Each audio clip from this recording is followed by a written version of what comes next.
जिजाऊ आऊसाहेबांच्या कानावर निरोप गेला.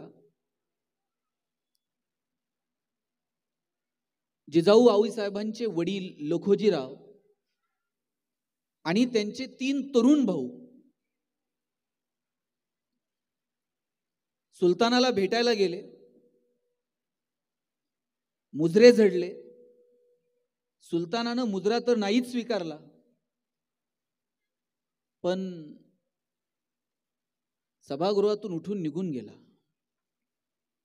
आणि ठरल्याप्रमाणे लपून बसलेले मारेकरी बाहेर आले आणि कपटानं लखोजीराव जाधव आणि त्यांच्या 3 मुलांवरती सपासप वार झाले आणि एकाच दिवशी जिजाऊ साहेबांचे वडील आणि त्यांचे 3 भाऊ मारले गेले. एक स्त्री म्हणून तुम्ही विचार करा बरं, ज्या दिवशी जिजाऊंच्या कानावर हा निरोप आला असेल की आपली आई आणि आपल्या 3 तरुण भाऊजया एकाच दिवशी त्यांच्या कपाळावरचं कुंकू पुसलं गेलं, काय त्यांच्या मनात विचार आला असेल? एखाद्या आईनं आपल्या लेकराला सांगितलं असतं, शोभा या सुलतानांच्या यांच्या नादी लागू नको, क्रूर आहेत ही लोक, यांच्याबरोबर जुळून घेऊ, समजो त्यानं थोडीशी जहागिरी वाढून घेऊ आणि पुढचं आयुष्य शांततेनं जगू. पण एक आई आपल्या लेकराला सांगते, शोभा हीच वेळ आहे 4 यौवनी 5 शाहीला सुरुंग लावायची, उचला शस्त्र. स्वप्न दाखवलं जिजाऊ साहेबांनी आपल्या लेकराला. लिंबू टिंबू पोरांच्या हातात समशेरी दिल्या आणि पाहता पाहता स्वराज्य उभं केलं. आणि याच्या पाठीमागं प्रेरणा जर कुणाची आहे तर ती एका आईची प्रेरणा आहे. एक आई काय करू शकत नाही हो? आपल्या पोराला काय स्वप्न दाखवायचं, त्याच्या जगण्याला कुठे घेऊन जायचं, हे सर्वस्वी घरातली स्त्री ठरवत असते. किमान ती चांगला विचार देऊ शकते, किमान ती चांगला मार्ग दाखवू शकते. आणि जिजाऊ साहेबांनी आपल्या लेकराला तो मार्ग दाखवला. हीच वेळ आहे या सगळ्या शाह्यांना उलथून टाकायची. आणि पाहता पाहता छत्रपतींनी स्वराज्य उभं केलं. महात्मा ज्योतिराव फुलेंनी ठरवलं, ही सामाजिक परिस्थिती बदलली पाहिजे. इथल्या सर्वसामान्य माणसाला माणूस म्हणून जगता आलं पाहिजे, मुलीबाळींना शिकता आलं पाहिजे. आणि आपल्या पत्नीला सांगितलं, सावित्री अगोदर तू शिक, मुलींची शाळा काढ. आपल्या पत्नीला शिकवलं. सावित्रीबाईंनी पुण्यात पहिली मुलींची शाळा सुरू केली. अहो, रस्त्यानं जाताना लोक दगडधोंडे फेकून मारत होते. 2 साड्या घेऊन जायच्या, खराब झालेली साडी येताना बदलायची आणि दुसरी साडी नेसून यायचं. आणि कुणासाठी केलं हे सगळं? आज तुम्ही रात्री 9:30-10 वाजता IT तिथं बसलायत ना खुर्चीवर, याला कारणीभूत जर कोण असेल तर सावित्रीबाई फुले, जिजाऊ महासाहेब आहेत. अहिल्याबाई होळकर, आपल्या नगरचं चोंडी गाव, कधीतरी जा चोंडीला. किती संकट आली अहिल्याबाईंच्या आयुष्यामध्ये. आई गेली, वडील गेले, सासू सासरे गेले, नवरा गेला, मुलगा गेला, मुलगी गेली, जावाई गेला, एकट्या राहिल्या अहिल्यादेवी. आणि ज्या वेळेस राघोबा दादा इंदोरवरती आक्रमण करून आले, 10,000ची फौज घेऊन आले होते, अहिल्यादेवींनी पत्र लिहिलं, राघोबा दादा, माझ्या राज्यावरती जर आक्रमण करून आलात, लक्षात ठेवा, दान म्हणून जर तुम्ही मला माझं राज्य मागितलं तर अहिल्या असं हसत हसत देऊन टाकेल. पण हिसकावण्याच्या दृष्टीने जर आलात तर हीच अहिल्या रणांगणात भाला घेऊन तुमच्या समोर उभी राहील, आणि ती सुद्धा 2,000 महिलांची फौज घेऊन. मी हरले तर फरक पडत नाही, पण महिलांच्या फौजेच्या समोर राघोबा दादा तुम्ही हरलात तर इतिहास काय नोंद घेईल हे लक्षात ठेवा.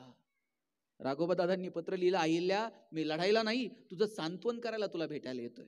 अहिल्या देवींनी पत्र लिहिलं, सांत्वनाला येताना 10,000ची फौज कशाला, म्यान्यात बसून या, स्वागताला अहिल्या उभी राहील. काय अहिल्या देवींचं जगणं आहे हो. काशी विश्वेश्वराच्या मंदिराचा जीर्णोद्धार, आजूबाजूच्या विहिरी बारवा बघा, कितीतरी मंदिरांचा जीर्णोद्धार केला, कितीतरी ठिकाणी पाणपई उभ्या केल्या, कितीतरी बारवा केल्या, कितीतरी घाट बांधले, किती कर्तृत्व. अशा किती महिलांची नावं सांगू मी तुम्हाला की ज्यांनी आपल्या कर्तृत्वानं इतिहासाची सुवर्ण पानं लिहून ठेवली. कर्मवीर भाऊराव पाटील जेवायला बसलेले होते, घरात पाहुणे आलेले होते, लक्ष्मीबाई जेवायला वाढत होत्या आणि पाहुण्यांना विचारलं भाऊराव पाटलांच्या वडिलांना, सध्या भाऊराव पाटील काय करतात? म्हणले काही नाही, 3 टाइम गिळतात आणि झोपतात. कोणत्या बाईला बरं वाटतं का नवऱ्याचा असा पाहुण्यांच्या देखत अपमान झालेला? टचकन डोळ्यात पाणी आलं. भाऊराव पाटलांच्या हातावरती 2 अश्रूचे थेंब पडले. भाऊराव पाटलांनी वरती बघितलं, बायकोच्या डोळ्यातलं पाणी. ताटावरून उठले, घराच्या बाहेर पडले आणि रयत शिक्षण संस्था जन्माला आली. योग्य वेळी तुमच्या डोळ्यात आलेल्या अश्रूंची ही किंमत आहे. रयत शिक्षण संस्था जन्माला आली. किती किती उदाहरणं सांगू मी तुम्हाला. आणि भाऊराव पाटलांनी सुरू केलेल्या कार्यामध्ये वेळ प्रसंगी लक्ष्मीबाईंनी स्वतःच्या गळ्यातलं मंगळसूत्र गहाण ठेवलं, मोडलं आणि पोरांची फी भरता यावी, त्यांचं हॉस्टेल चालवता यावं याच्यासाठी झोकून दिलं स्वतः नवऱ्याच्या कार्यामध्ये. आणि म्हणून आपलं आपलं एक जगणं आहे, आपली ध्येय असली पाहिजेत, आपली कर्तव्य आपल्याला समजली पाहिजेत. हे एकदाच आहे आयुष्य, परत आहे की नाही मला माहित नाही पुनर्जन्म बिन्म, पण जे काही आयुष्य आपल्या वाट्याला आले ना ते आनंदानं जगायचं, ठरवायचं की आम्हाला आमच्या आयुष्यात नेमकं काय करायचं. एक दिवशी आपण सगळेजण जाणार आहोत. कोण इथं थांबायला आलंय हो? कबीरांचा दोहा आहे, ज्या दिवशी श्वास थांबेल त्या दिवशी 4 जण येतील, उचलतील, घेऊन जातील आणि मग फूक दिनी जैसे होली. जशी होळी पेटवतात ना तितक्या सहजतेनं पेटून टाकतील. कोण आहोत आपण? आपल्याला मर्यादा आहेत आपल्या जगण्याला. निरोप आला की आपल्याला जावं लागणार आहे. देश देश के वैद्य बुलाए, लाए जड़ी और बूटी, जड़ी बूटी तेरे काम ना आए, जब राम के घर की खूटी, जरा हलके गाडी हाको मेरे राम गाडी वाले. काय सांगितलं कबीरांनी? जरा दमानं घ्या, निरोप आला का निघायचंय. आयुष्यात आपण लग्न करताना 7 फेरे घेतो आणि ते 7 फेरे घेताना आपण आणाभाका घेतो की अरे 7 जन्म आम्ही एकमेकांच्या सोबत राहणार आहोत.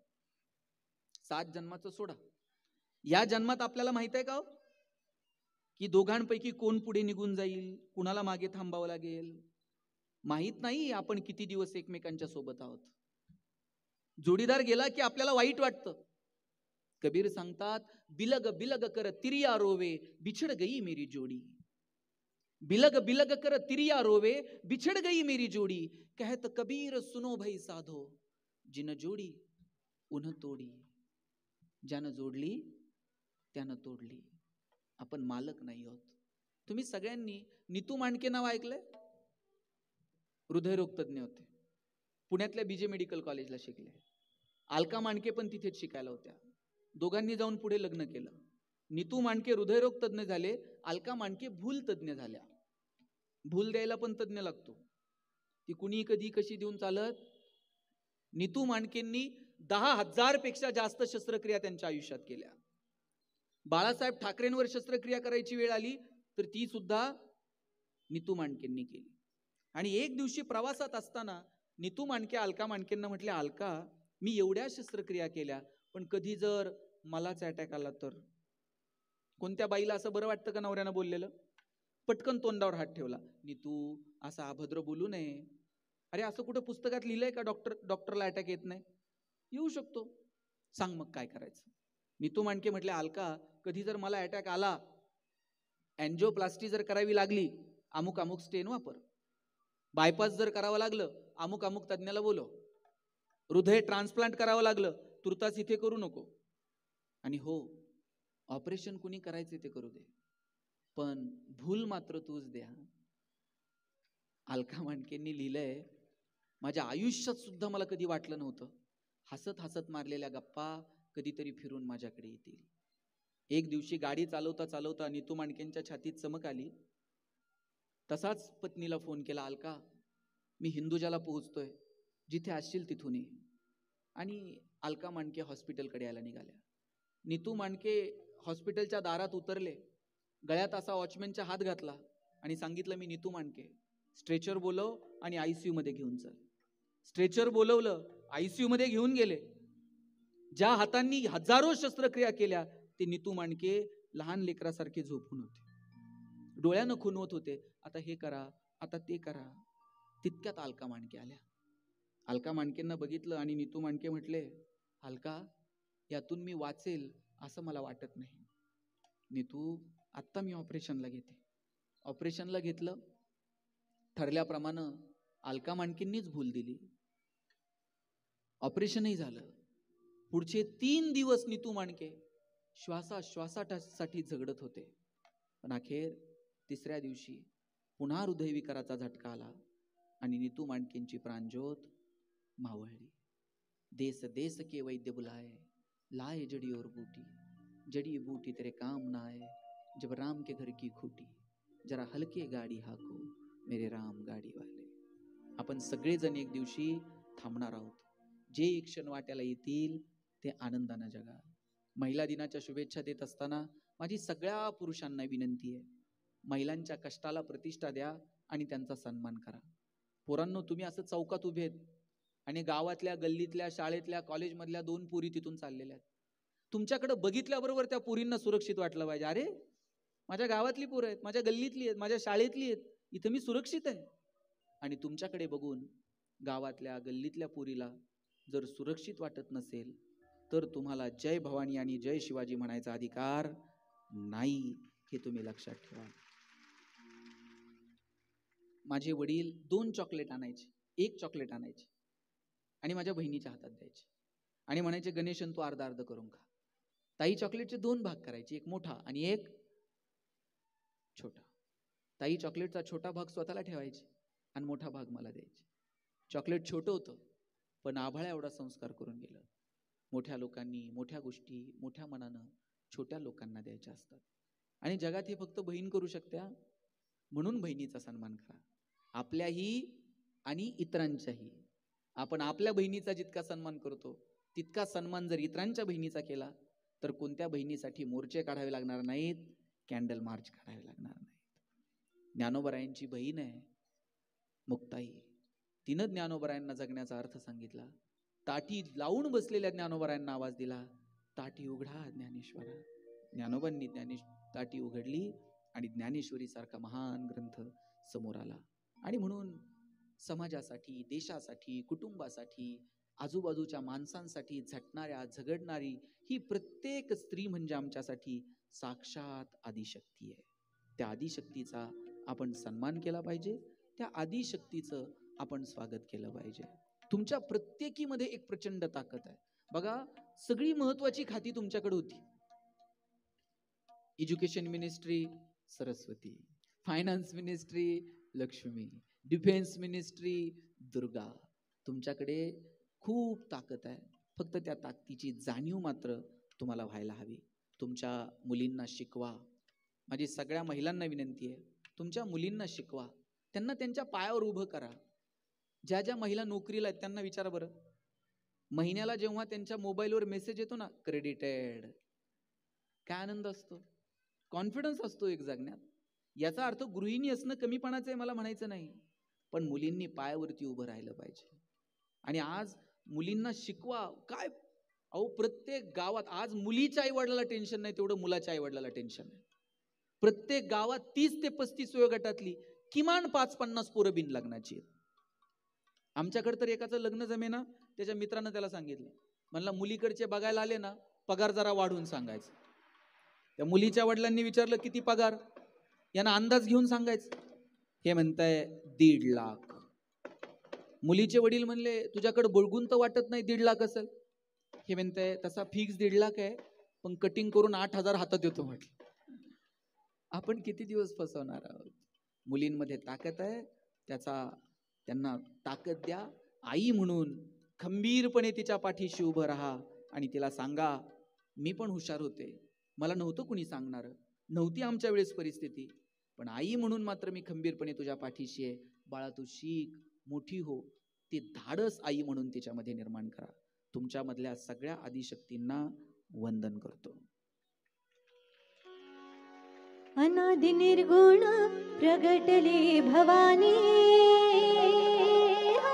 अनादि निर्गुण प्रगटली भवानी.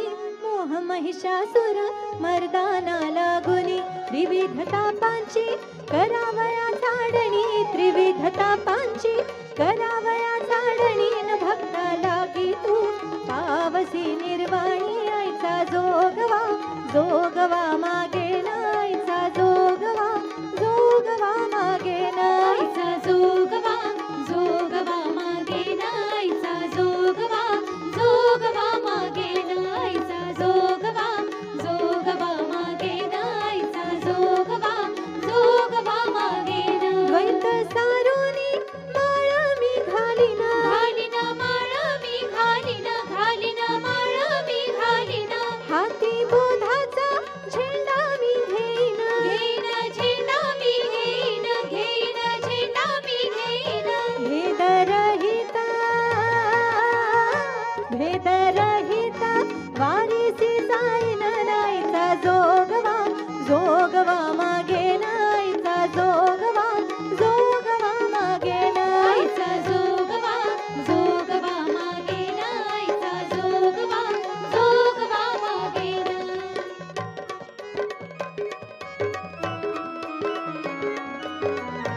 नवविध भक्तीच्या करीन नवरात्रा करून पोटी मी मागेन ज्ञानपुत्र नवविध भक्तीच्या करीन नवरात्रा करून पोटी मी मागेन ज्ञानपुत्र धरीन सद्भाव अंतरीच्या मित्रा धरीन सद्भाव अंतरीच्या मित्रा दंभ संसार सांडीन कुपात्रा आईचा जोगवा जोगवा मागेन आईचा जोगवा जोगवा मागेन आईचा जोगवा जोगवा मागेन आईचा जोगवा जोगवा मागेन आईचा जोगवा आईचा जोगवा आईचा जोगवा आईचा जोगवा मागुनी ठेविला ठेविला मागुनी ठेविला ठेविला मागुनी ठेविला जाऊनी महाद्वारी नवस मी